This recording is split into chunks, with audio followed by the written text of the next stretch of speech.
आदरणीय परदेशी sir, Girish कुबे sir, आत्ताचे MPSC डेप्युटी कलेक्टर घारगे आणि माझ्या सर्व विद्यार्थी मित्रमैत्रिणींनो,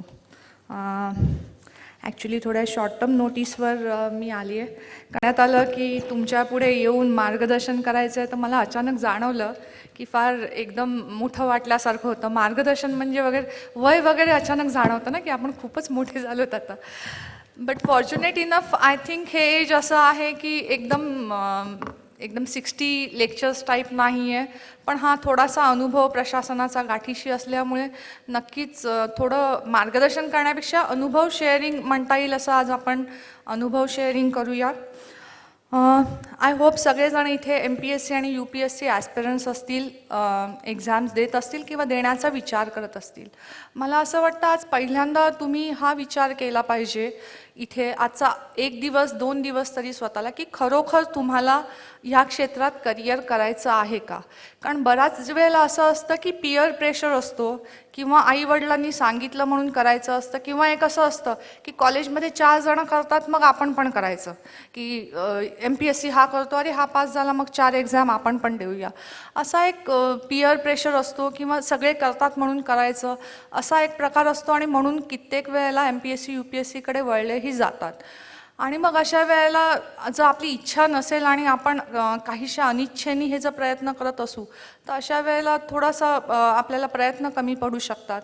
त्याच्यामुळे आज पहिल्यांदा मला वाटतं की पहिली गरज आहे की तुम्ही स्वतःला आतमधून तपासून बघा की नक्की तुम्हाला या क्षेत्राकडे वळायचं आहे का. कारण बऱ्याचदा असं वाटतं की इट्स अ ग्लॅमर, खूप ग्लॅमरस क्षेत्र आहे वगैरे.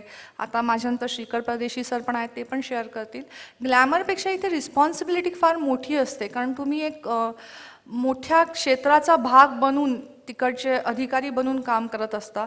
त्याच्यामुळे तर रिस्पॉन्सिबिलिटीचा भागही तितकाच आहे, आणि जर तुम्ही ती मनापासून जबाबदारी स्वीकारून ह्या क्षेत्रात आलात तर ते खूप जास्त चांगल्या रीतीने तुम्ही हँडल करू शकता असं मला वाटतं. पुण्यामध्ये तर खूप चांगल्या सोयी आहेत, कारण जर तुम्ही हे सिलेक्ट केलं असेल पहिल्यांदा की नाही मला MPSC आणि UPSC करायचंच आहे, तर मग मला वाटतं आत्ता तर खूप चांगल्या सोयी आहेत. मी काही वर्षापूर्वी जेव्हा सुरू केलं तेव्हा आम्हाला दिल्लीला राव क्लासेसशिवाय पर्याय नसायचा, किंवा तेव्हा सिद्धार्थ सर होते जॉग्रफीचे, हिस्ट्रीसाठी झा सर होते. त्याच्यामुळे UPSCसाठी मुंबईत असे काही जास्त पर्याय नव्हते. एक SIAC सोडला तर जी वर्षानुवर्ष आहे, पण आपल्याला माहिती आहे की SIACला सगळ्यांनाच प्रवेश मिळतो असं नाही, काही ठराविक सिलेक्टेड लोकच तिथे प्रवेश घेतले जातात. पण फॉर्च्युनेट इनफ आता पुण्यामध्ये तुम्हाला युनिक आहे, आता उल्लेख केला तसा चाणक्य आहे, ज्ञानप्रबोधिनी आहे, आणि वेगवेगळ्या माध्यमातून आता जसं लोकसत्ताचं हे झेप माध्यम आहे, तुम्हाला याची माहिती मिळते आहे. अजून माहिती तुम्ही इंटरनेटच्या माध्यमातून मिळवू शकता. एक्झॅक्टली काय अभ्यासक्रम आहे, कशा टप्प्यात परीक्षा आहे, कारण मागच्या वर्षी सिलॅबसही बदललेला आहे. एकदा ती माहिती तुम्हाला मिळाली जी तुम्हाला अगदी इझिली अवेलेबल होऊ शकते. आता तर 4Gचं युग आहे, तर तुम्हाला नक्की काय कसं करायचं, कुठला सब्जेक्ट घ्यायचा, ह्याच्याकडे तुमची दिशा ठरू शकते. बऱ्याचदा असं होतं, सब्जेक्टच्या बाबतीत पण असं होतं की 4 जणांनी घेतला, मित्रांच्या ग्रुपनी घेतला म्हणून आपण घ्यायचा. ॲक्च्युली आपल्याला त्याच्यात इंटरेस्ट असतो की नसतो हे आपण बघत नाही. किंवा दुसरा पॅटर्न असा आहे की मागच्या वर्षी स्कोरिंग काय होता, अरे हां मग सोशोला चांगले मार्क्स पडलेत ना, मग सोशो घ्या. मग ह्यावर्षी जॉग्रफीला चांगले मार्क्स मिळालेत म्हणून जॉग्रफी घ्या. तर कृपा करून तसं करू नका, कारण तुमचा जो आवडीचा सब्जेक्ट असेल त्याच्यामध्ये तुम्हाला जास्त मार्क्स स्कोअर करणं खूप इझी जातं.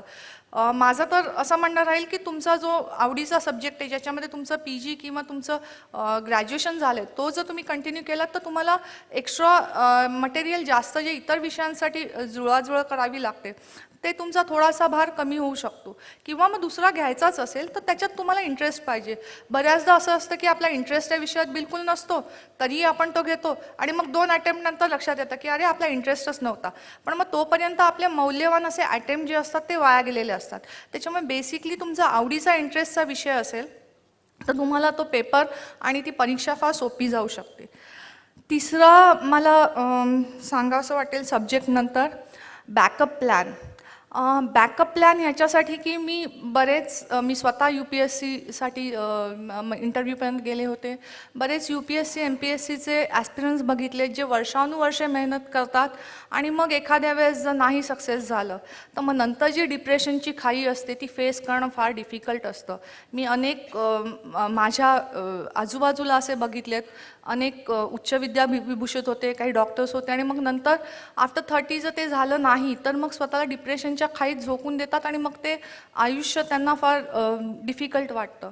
किंवा एक माझ्याच ग्रुपचं असं आहे की ते 10 वर्ष सतत तो अटेम्प्ट देत होता.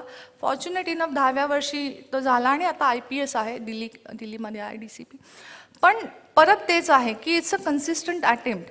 त्याच्यामुळे तुमचा बॅकअप प्लॅन नेहमी रेडी असणं आवश्यक आहे. तुम्ही जर वयाच्या 21व्या-20व्या वर्षी अभ्यासाला सुरुवात करत असाल तर तुम्हाला एक गोष्ट माहिती असणं आवश्यक आहे की समजा हे नाही तर दुसरं मी काय काय आहे माझ्याकडे.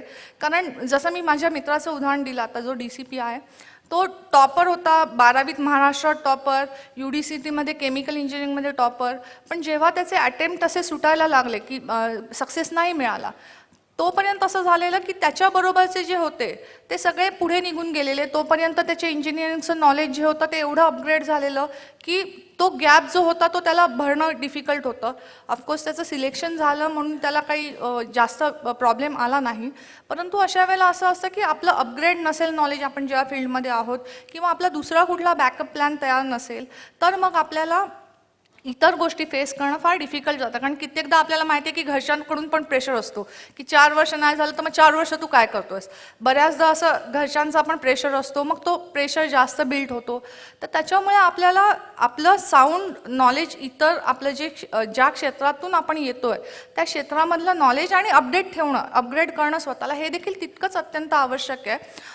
ह्याच्यासाठी मी तुम्हाला एक छोटीशी हे डिप्रेशनसाठी नाही आहे, हे तुम्हालाच मोटिवेट करेल तुमच्या फील्ड म्हणजे तुम्ही UPSC किंवा MPSC देत असाल तर ते जास्तीत जास्त चांगलं अचीव करायला. मी छोटीशी स्टोरी शेअर करेल.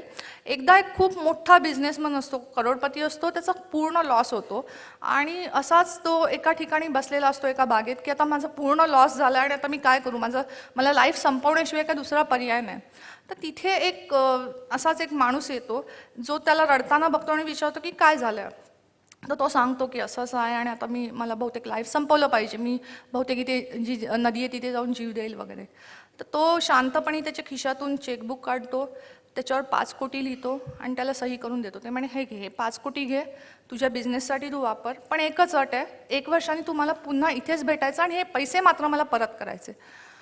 तो बिझनेसमन तो चेक घेतो, तो घेऊन घरी येतो. तो 2 मिनटं विचार करतो की आता माझ्याकडे 5 कोटी आहेत, मी ते कधी बँकेत वळून कॅश करून घेऊ शकतो, मग मी हा चेक कशाला वटवू, हा चेक तसाच ठेवतो आणि मी माझे प्रयत्न सुरू करतो. आणि बघता बघता तो एवढे प्रयत्न करतो की वर्षभरात त्यांनी जेवढं गमावलेलं असतं त्याच्या अधिक पटीने तो परत मिळवतो.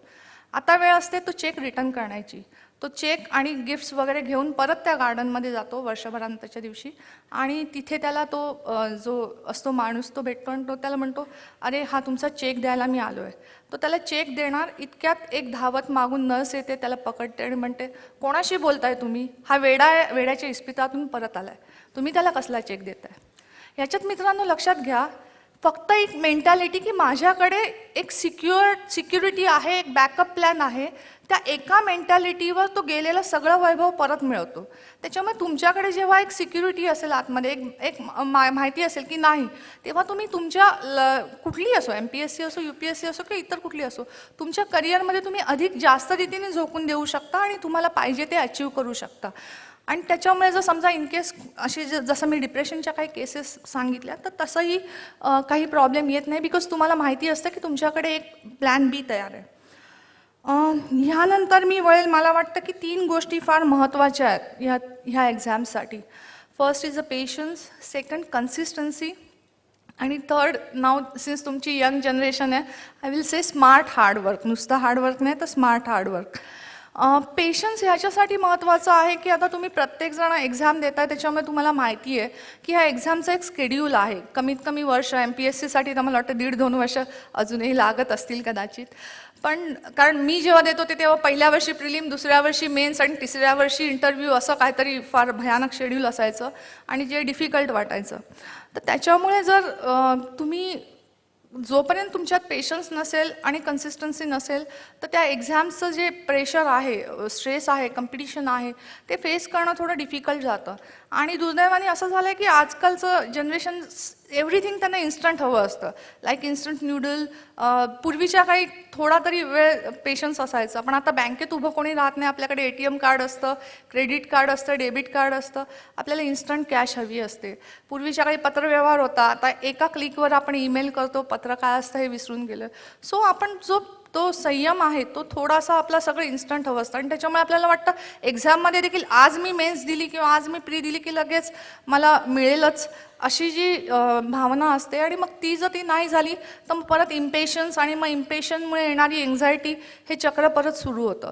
त्याच्यामुळे पेशन्स हा सर्वात महत्त्वाचा आहे. त्याच्यानंतर मला महत्त्वाची वाटते ती कन्सिस्टन्सी. कारण तुमच्या प्रयत्नांमध्ये कन्सिस्टन्सी नसेल तर ते प्रयत्न सक्सेसफुल व्हायला फार डिफिकल्ट जातात.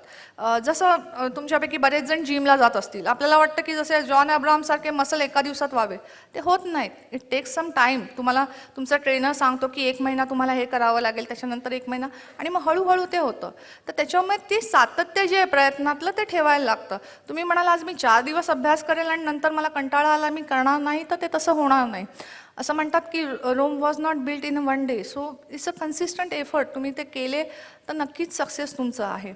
And then I will say smart hard work. नुसतं हार्डवर्क करून नाही चालणार. तुम्हाला ते सिलेबस बघावं लागेल, त्याचं पॅटर्न्स चेक करावे लागतील. माझ्या नंतरचे सहकारी नवीन सिलेबसबद्दल बोलतीलच, बट अ स्मार्ट वेनी तुम्ही त्याच्यात कसं जास्त स्वतःला ॲनालिटिकली रिप्रेझेंट करू शकता, तुमचे बॅलन्स्ड व्ह्यू कसे मांडू शकता. कारण UPSCसाठी मला वाटतं ॲनालिटिकल आणि बॅलन्स्ड व्ह्यू हे तुमच्या वायवासाठी फार इम्पॉर्टंट असतात. तुम्ही जर वन सायडेड व्ह्यूज कुठेही रिप्रेझेंट केलेत तर ते कुठल्याही पॅनलिस्टला पटणार नाही आणि आवडणार नाही. सो ते एक महत्त्वाचं आहे. अगेन आय विल से आजची जनरेशन खूप फॉर्च्युनेट आहे.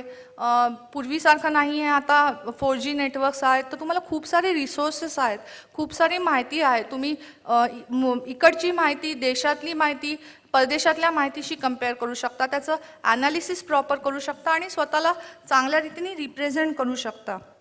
देन महत्त्वाचं मला वाटतं टाईम मॅनेजमेंट. कारण जर ती तुम्ही नीट केली नाहीत तर मग ते आत्ता तर GS मी आत्ताच बोलत होते, मला लक्षात आलं GS खूप वास्ट झालं आहे आणि खूप सगळे सब्जेक्ट त्याच्यात एकत्र आहेत. त्याच्यामुळे तुमचं टाईम मॅनेजमेंट त्याच्यासाठी फार महत्त्वाचं आहे. प्रॉपर प्लॅनिंग फार महत्त्वाचं आहे. आणि शेवटी मग तुमचं पेपरमध्ये तुम्ही कितीही खूप चांगला अभ्यास केलात आणि त्या दिवशी तुम्ही खूप साऱ्या स्ट्रेसमध्ये असलात आणि त्या स्ट्रेसमुळे जर तुम्ही विसरलात आणि तुम्ही नाही डिलिव्हर करू शकलात तर तुमच्या केलेल्या सगळ्या मेहनतीवर पाणी पडतं. आणि हे बरेचदा मी बघितलं आहे की प्रचंड वर्षभर मेहनत करायची, एक्झामच्या दिवशी पूर्ण ब्लँक होतात आणि मग ब्लँक झाल्यानंतर वर्गाच्या बाहेर आल्यावर पेपर आम्हाला आठवतो, पण तो वर्गात तो पेपर बघून त्या स्ट्रेसमुळे केलेला सगळा अभ्यास वाया जातो. त्याच्यामुळे स्ट्रेस मॅनेजमेंट देखील खूप महत्त्वाची आहे. तुम्हाला वाटतं की जॉबमध्ये आल्यानंतरच स्ट्रेस असतो, तर असं नाही आहे. एक्झामचा स्वतःचाच एक वेगळा स्ट्रेस असतो. तर तेही लक्षात ठेवून तुम्हाला तुमचं डिलिव्हर जे गोल आहे त्याच्यासाठी प्रयत्न केले पाहिजेत असं मला वाटतं.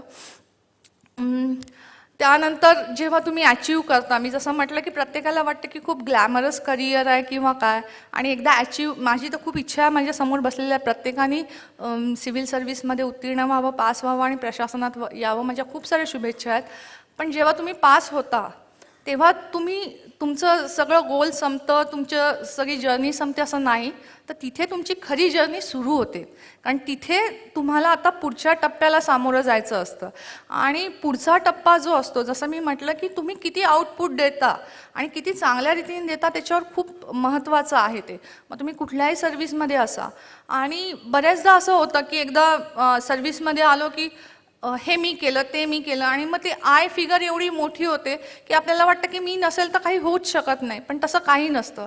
कोणाचंही म्हणजे स्पेशली गव्हर्नमेंटमध्ये आणि सिस्टीममध्ये कोणी ऑफिसर तिथे असला किंवा त्याची रिप्लेसमेंट जरी झाली तरी कामंही होतच राहतात. मग तुम्ही किती चांगल्या रीतीने आणि वेगळ्या रीतीने ते डिलिव्हर करता हा फक्त मॅटर असतो. त्याच्यामुळे ती अहमपणाची जी भावना असते जी बऱ्याचदा येते, तर ती मला वाटतं यायला नाही पाहिजे कुठेही. आणि दुसरं टीमवर्क. कारण तुम्ही कुठलेही कामं बघा, वेदर कॉर्पोरेट सेक्टर किंवा गव्हर्नमेंट सेक्टर, जेव्हा एखादं काम चांगलं होतं तेव्हा त्याच्यामागे एक टीम असते, एक टीम एफर्ट असतात. आणि तुम्ही जेव्हा ऑफिसर म्हणून याल, कुठल्याही क्षेत्रामध्ये याल, तुम्हाला तुमची चांगली टीम बनवावी लागेल. अँड अगेन ही टीम एका दिवसात बनत नाही. तुम्ही म्हणाल की मी बॉस आहे आणि मी सगळं सांगेल मग तसं होईल, आणि हे तसं नाही आहे. कदाचित कामं करतील देखील, कारण कसं आहे की काम आहे तर काम करायचं आहे, पण ते काम तुमच्यासाठी जर ते त्यांनी केलं, एक टीम म्हणून केलं, एक युनायटेडली केलं, तर ते अधिक चांगल्या रीतीने होईल. आणि जेव्हा ते अधिक चांगल्या रीतीने होईल तेव्हा ते टीम एफर्ट आउटपुट म्हणून देताना, त्याचे रिझल्ट म्हणून येताना, त्याचे रिझल्ट्स तुम्हाला ट्रिमेंडस मिळतील. जेव्हा आउट ऑफ द वे जाऊन तुमची टीम तुमच्यासाठी काम करेल, तुमच्याशी लॉयल राहील, तेव्हा ते तुमचे टीम एफर्ट्स असतील. आणि जेव्हा तुम्ही हे कराल तेव्हा एक विसरू नका की कितीही कामं तुम्ही केली असतील, मात्र त्याचं जेव्हा श्रेय असेल ते स्वतःकडे कधी घेऊ नका. ते घेताना नेहमी तुमच्या टीमकडे द्या, तुमच्या टीमला मोटिवेट करा. जेव्हा तुम्ही ते टीम एफर्ट्स दाखवाल, टीमला इन्स्पायर कराल, आणि अशा टीम्स तुमच्या प्रत्येक करिअरच्या ठिकाणी बनवाल, प्रत्येक पोस्टिंगच्या ठिकाणी बनवाल, तेव्हा तुमच्या लक्षात येईल की कामं खूप इझिली होतात. आफ्टर ऑल तुम्ही जेव्हा सिव्हिल सर्व्हिसमध्ये याल, तुम्ही लीडर असाल. सो लीडरशिप क्वालिटी डेव्हलप करणं हे तुमचं आज पहिलं महत्त्वाचं काम आहे. आणि लीडरशिप क्वालिटी आत्तापासूनच जेव्हा तुम्ही स्वतःमध्ये डेव्हलप कराल तेव्हा ती पुढे जाऊन तुम्हाला फार मदत करेल. कित्येक वेळेला एक्झाममध्ये असं होतं की आपण नोट्स काढल्या, एखाद्या लेक्चरला असलो आणि मग कोणी लेक्चरला नसेल आणि मागितल्या, तर त्या अशा नोट्स अशा सोन्यासारख्या असतात, त्या कोणाला द्यायच्या नाहीत. नोट्स कोणाला द्यायच्या नाही, नोट्स कोणाशी शेअर करायच्या नाहीत. एखादं पुस्तक आपण वाचलं आणि ते दुसऱ्या कोणी मागितलं की लगेच द्यायचं नाही, असं बरेचदा होतं. तर अशी कोतेपणाची भावना ठेवू नका. आय थिंक शेवटी प्रत्येकाला त्याचा अवेअरनेस आहे. शेवटी तुमच्या नोट्स वाचून तो काय लिहिणार आहे ते त्याला काय समजलं आहे त्याच्यावर डिपेंड आहे. त्याच्यामुळे असं नाही आहे की शेअरिंग असेल तुमच्यात, एक चांगला ग्रुप असेल, पियर बॉन्डिंग असेल, तर ते तुम्हालाच पुढे जाऊन हेल्प करणार आहे असं मला वाटतं. ह्याच्यानंतर जेव्हा तुम्ही सगळेजण सिव्हिल सर्व्हिसमध्ये याल, मोस्ट वेलकम. मला महाराष्ट्र पोलीस दलात आलं तर मला सर्वात जास्त आवडेल, कारण आय थिंक महाराष्ट्र पोलीस दलात खूप चांगल्या अधिकाऱ्यांची गरज आहे आणि चांगले अधिकारी आहेत. तर माझ्या मनापासून शुभेच्छा तुम्हा सगळ्यांना. वाइंडअप करताना मी फक्त माझी एक फेवरेट हरिवंशराय बच्चन यांची कविता ऐकून दाखवेल, कारण मी जेव्हा माझे सिव्हिल सर्व्हिस देत होते तेव्हा ही सतत कविता मी माझ्या सोबत ठेवलेली. ती कविता मी आज तुमच्या समोर शेअर करते. आय होप मला या कवितेने खूप इन्स्पिरेशन दिलं, तुम्हालाही देईल.